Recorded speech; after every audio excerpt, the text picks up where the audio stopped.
Alright, what is up YouTube land? So today, pretty much just doing a little driveway update. I haven't posted a ton lately because I've been pretty busy, but I've got a few things going on. So let me flip the camera quick and I'll show you what's up. Alright, so got the laptop in the JZ car. Today we're going to be messing around with the tune settings. I messed around with it some more, didn't really film too much because didn't want to bore you guys with the same thing over and over of me fiddling around with it and just cranking and not starting. So I'm going to mess around with the tune a bit today. It wasn't finding ignition, so I'm wondering if that is something going on at the X21 connector. I hooked up the check engine light as well, and I'm not getting a check engine light when the key is in accessory mode, which I believe it should be showing on the dash, so something might be up there. I have a couple more vacuum lines to run. I gotta run vacuum lines from the intake over to the boost solenoid, but that shouldn't prevent it from starting.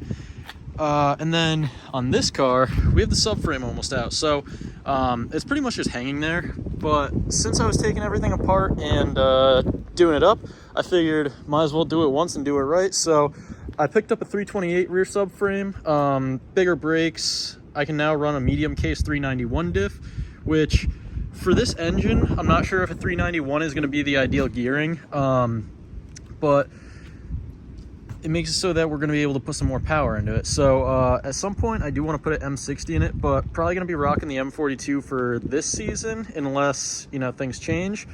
But that's pretty much what's going on here. I have a full video, like, walkthrough kind of going through this that is going to be coming up within the next, I don't know, probably a week or two. It's probably going to be split up into a couple parts, so I'm going to do part one of dropping it, which that was pretty easy. That's just, you know, six points of attachment and then drop it down.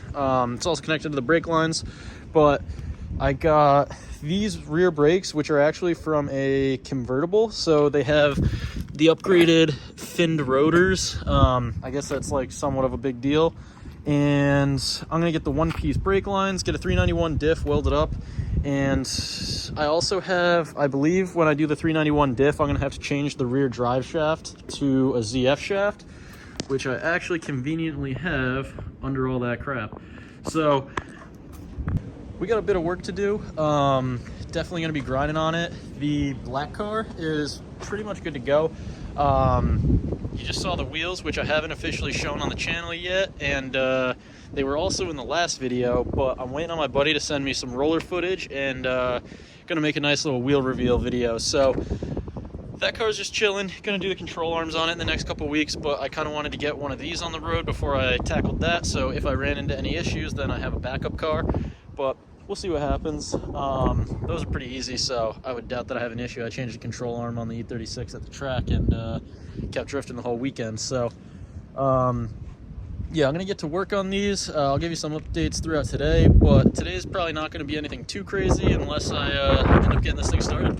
So I was tinkering with the JZ for a bit, hooked up the computer, and for some reason it decided to restart a bunch of times, and now it's telling me that I have to wait 2 hours until I can get into it and try again.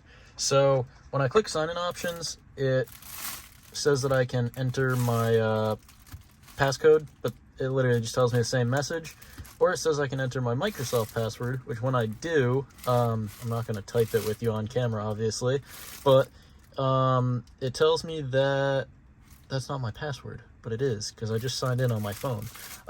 So I really don't know what's up with it. I also decided to jump the EWS2 system, because since ignition is the problem, I was wondering if security could be blocking that. I did do that the first time that I tried to start it, but when I tried to start it the first time, there was also a bunch of other things that weren't hooked up correctly.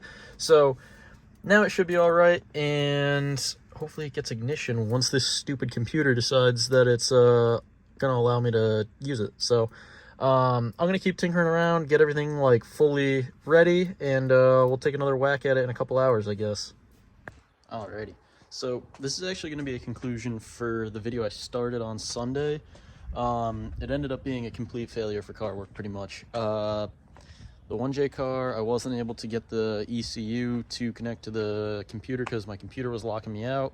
I think I showed that in the last clip, but one thing I completely forgot to mention when I was doing the motor mounts on the 530 was I deleted the secondary air pump on it.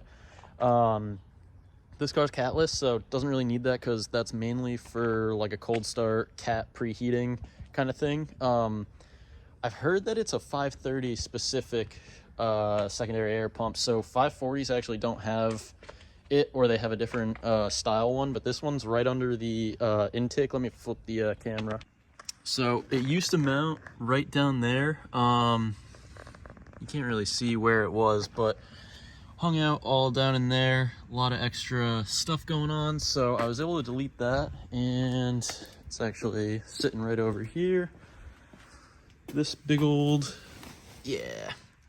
So was able to take that out. The car's now idling a little bit better on cold start. I realized that was part of my issue because that system wasn't hooked up at all. It came disconnected right by the harmonic balancer. I'm assuming that probably happened when I did all like the belts and everything and the water pump and all that. So because this car's kind of idled funny since I did that, so I'm wondering if it was just sucking in a ton of extra air for no reason. So that's pretty cool. And now I'm going to get to work on the 318. I'm going to be pulling out the subframe and cleaning everything up because everything's pretty much unbolted and just kind of hanging there. I was just waiting until I had a decent amount of time to pull it out, sand everything down, hit it with the wire brush, which is right over there.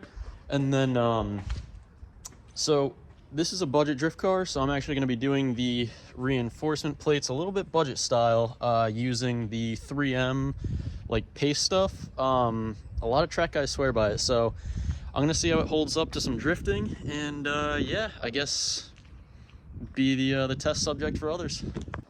And that's probably going to be the end of today's video. Well, end of Sunday's video, start of today. But this video is probably going to go up tomorrow, and I'll probably try to have the subframe pull up by the weekend. We'll see what happens. No guarantees, but sorry for the long delay. Been real busy and had a lot of broken stuff. So, I mean, this car hasn't really been broken, but this car has been kind of a basket case for the past like 2 months, so that's the way it goes.